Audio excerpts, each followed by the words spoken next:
तो हेलो दोस्तों, आज हम जानेंगे बिहार बोर्ड क्लास 10th का जो है वह हम कुछ 10 ऑब्जेक्टिव क्वेश्चन लिखेंगे।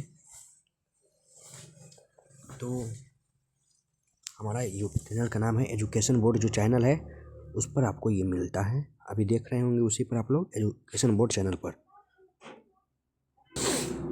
तो आप लोग एजुकेशन बोर्ड चैनल पर देख रहे होंगे, जिसके डायरेक्टर जो है वो है यानी कि मैं हूँ। मेरा नाम है अंकित यादव, यहाँ लिखा है अंकित यादव।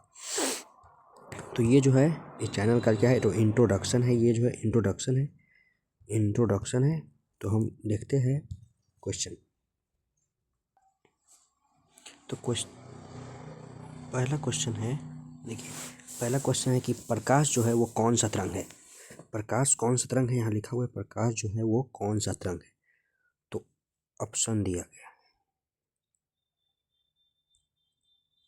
ऑप्शन है एक में, एक यानी कि सरल रेखा में है, वक्र रेखा में है, वृत्तीय रेखा में है, और इनमें से कोई नहीं। तो आप लोग ऑप्शन दीजिए, 5 सेकंड का टाइम है।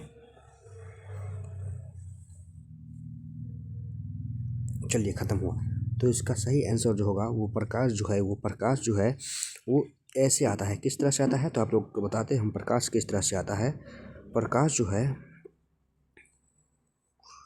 वो एक सरल रेखा में आता है। प्रकाश क्या होता है, एक सरल रेखा में आता है। प्रकाश एक जो है सरल रेखा में आता है। प्रकाश जो है एक क्या आता है, सरल रेखा में आता है। प्रकाश जो है एक सरल रेखा में आता है। प्रकाश जो है एक क्या होता है, सरल रेखा में आता है। इस प्रकार से प्रकाश आता है, इस प्रकार से।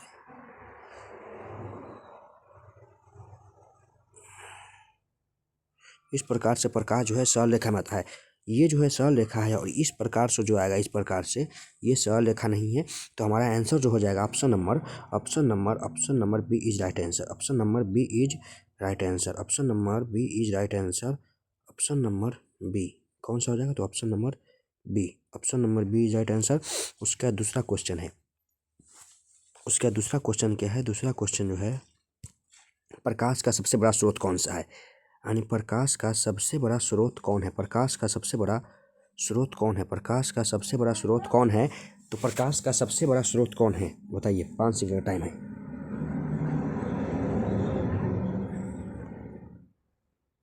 हो गया, टाइम खत्म। तो प्रकाश का सबसे बड़ा स्रोत तो सूर्य जो है, देखिए यहाँ सूर्य जो है, ये सूर्य जो है सबसे बड़ा प्रकाश का स्रोत है। बल्ब जो है, बल्ब तो बनाया जाता है, बल्ब से पूरा दुनिया इंजोर नहीं कर देंगे, वो बल्ब से दीपक से भी पूरा दुनिया इंजोर नहीं कर देंगे, जुगनू से तो हो नहीं करेगा। तो सबसे बड़ा स्रोत क्या है, प्रकाश का सबसे बड़ा स्रोत जो है, प्रकाश का जो है सबसे बड़ा स्रोत जो है वो सूर्य है। यानी प्रकाश का सबसे बड़ा स्रोत क्या है, तो सन है, यानी कि सूर्य। उसके बाद नेक्स्ट क्वेश्चन है कि समतल दर्पण द्वारा बना प्रतिबिंब होता है, कैसा होता है। समतल दर्पण द्वारा बना प्रतिबिंब कैसा होता है, समतल दर्पण द्वारा बना प्रतिबिंब कैसा होता है, समतल दर्पण द्वारा बना प्रतिबिंब कैसा होता है। वास्तविक, काल्पनिक, वक्राकार, और या इनमें से सभी। तो आप लोग ऑप्शन दीजिए, 5 सेकंड का टाइम है। तो टाइम खत्म हो गया। तो देखिए यहाँ आंसर जो होगा इसका सही आंसर जो होगा वो क्या होगा, तो इसका सही आंसर जो होगा, समतल दर्पण द्वारा बना प्रतिबिंब जो होता है हमेशा जो होता है, समतल दर्पण जो होता है हमेशा किसी वस्तु का क्या करता है, तो काल्पनिक प्रतिबिंब आता है। हमेशा किसी वस्तु का जो है काल्पनिक प्रतिबिंब आता है। समतल दर्पण हमेशा वस्तु का काल्पनिक प्रतिबिंब आता है। समतल दर्पण हमेशा वस्तु का काल्पनिक प्रतिबिंब आता है। उसके बाद है, कहते हैं कि प्रकाश के परावर्तन के कितने नियम हैं। तो प्रकाश के परावर्तन के 2 नियम हैं। एक होता है आपतन को आपतित किरण, कहते हैं कि आपतित किरण परावर्तित किरण तथा आपतन बिंदु पर खींचा गया अभिलंब तीनों एक ही तल में होता है। एक होता है आपतन कोण बराबर जो होता है परावर्तन कोण, यानी एंगल आई बराबर एंगल आर होता है। इसका 2 नियम होता है। प्रकाश के परावर्तन में कितना नियम होता है, 2 नियम होता है। प्रकाश के परावर्तन का 2 नियम होता है। इसी जगह पर पूछ ले, प्रकाश के अपवर्तन में कितना नियम होता है, प्रकाश के अपवर्तन में कितना नियम होता है। तो इसका भी आंसर जो होगा वो 2 ही होगा। क्या होगा, तो इसका भी आंसर जो होगा वो 2 ही होगा। तो अपवर्तन हो या परावर्तन, दोनों का नियम 2 होता है, लेकिन नियम अलग अलग है। उसका नेक्स्ट क्वेश्चन है, कौन सा प्रतिबिंब पर्दे पर नहीं उतारा जा सकता। तो प्रतिबिंब जो होता है वो 2 प्रकार का होता है। प्रतिबिंब कितने प्रकार का होता है, और प्रतिबिंब 2 प्रकार का होता है। एक होता है प्रतिबिंब जो होता है, देखिए बताते हैं, प्रतिबिंब जो होता है दो प्रकार का होता है। प्रतिबिंब कितने प्रकार का होता है? दो प्रकार का होता है। एक होता है वास्तविक प्रतिबिंब, एक क्या होता है? तो एक होता है वास्तविक प्रतिबिंब होता है, एक जो होता है वो क्या होता है? तो वास्तविक प्रतिबिंब। एक होता है वास्तविक प्रतिबिंब और दूसरा जो होता है वो होता है काल्पनिक प्रतिबिंब। हाँ, दूसरा जो होता है वो होता है काल्पनिक। तो इसका ट्रिक है, जो वास्तव में हम सोचते हैं वो हमेशा वास्तव में उल्टा होता है, और जो काल्पनिक सोचते हैं वो सीधा। तो वास्तव में अगर उल्टा होगा तो काल्पनिक सीधा हो जाएगा, तो वास्तविक प्रतिबिंब हमेशा उल्टा होगा। वास्तव में जो हम सोचते हैं वो क्या होता है? तो वो होता है उल्टा होता है, वास्तव में उल्टा होता है, तो बच गया, तो वो सीधा हो जाएगा। तो वास्तविक उल्टा होगा तो काल्पनिक कौन सा होगा? तो देखिए यहाँ क्या लिखा है, काल्पनिक क्या है या वास्तविक? यहाँ लिखा है कि निम्नलिखित में से कौन सा प्रतिबिंब को पर्दे पर प्राप्त नहीं किया जा सकता है। तो देखिए यहाँ गलती बता दिए ना, यह हमको बताना था।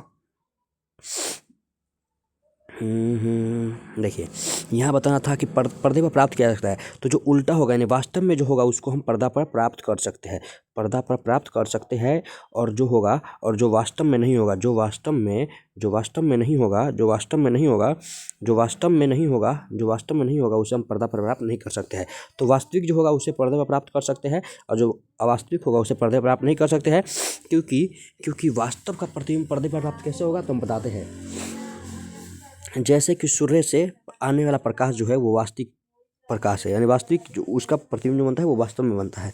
हाँ सॉरी, काल्पनिक होता है ना। तो चलिए हम यहाँ बताया जाता है वास्तविक प्रतिबिंब सीधा होता है या उल्टा। वास्तविक प्रतिबिंब सीधा होता है या उल्टा, तो हम आपको एक फिगर की मदद से दिखाते हैं।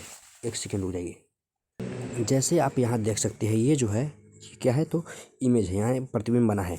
तो देखिए ये जो है यहाँ रियल इमेज है, क्या है? ये जो लिखा है यहाँ रियल इमेज लिखा है। रियल इमेज कहने का मतलब है वास्तविक प्रतिबिंब, और वर्चुअल इमेज जो है ये काल्पनिक प्रतिबिंब है। तो वास्तविक और काल्पनिक प्रतिबिंब है। तो देखिए हम कैसे जानेंगे कि इसका प्रतिबिंब जो है, क्या पूछा है? प्रतिबिंब जो है वास्तविक कहता है सीधा या उल्टा है, कि वास्तविक या कहते पूछते हैं, पूछा है कि वास्तविक है या काल्पनिक, वास्तविक है या काल्पनिक पूछा है, वास्तविक या काल्पनिक पूछा है।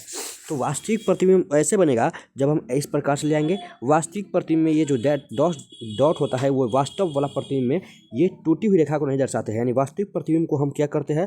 वास्तविक प्रतिबिंब को यानी कि पूरी रेखा दर्शाते हैं। और जो काल्पनिक प्रतिबिंब जो होता है, उसको हम क्या करते हैं? काल्पनिक प्रतिबिंब को टूटी हुई रेखा से दर्शाते हैं। काल्पनिक प्रतिबिंब को क्या करते हैं? हम टूटी हुई रेखा से दर्शाते हैं। तो देखिए वास्तविक और काल्पनिक किसे कहते हैं? तो ये जो हुआ इस प्रकार से, यहाँ दर्पण है, क्या है? तो ये दर्पण है। अगर ये दर्पण है और इस तरह से यहाँ से रस्तित क्या रहेगा, तो अगर उस पर हम प्रकाश डालेंगे तो इस प्रकार से आकर इस जगह हो जाएगा। अगर यही जो होगा ऐसे हो जाएगा, और फिर इस प्रकार से ऐसे जाएगा और ऐसे हो जाएगा। तो इस प्रकार देखिए सॉरी, अब यहाँ से मान लीजिए कि इस प्रकार से डॉट डॉट होकर जाएगा, क्या होगा? इस प्रकार से डॉट डॉट होकर जाएगा, और यहाँ से डॉट डॉट। तो ये जो है डॉट डॉट वाला जो बनेगा उसको ही हम काल्पनिक प्रतिबिंब कहेंगे। तो देखिए यहाँ जो है ये जो है डॉट डॉट वाला है, यानी कि टूटी रेखा है, तो इसको हम काल्पनिक प्रतिबिंब कहते हैं। तो वर्चुअल इमेज यानी कि काल्पनिक प्रतिबिंब जो होता है वो क्या होता है?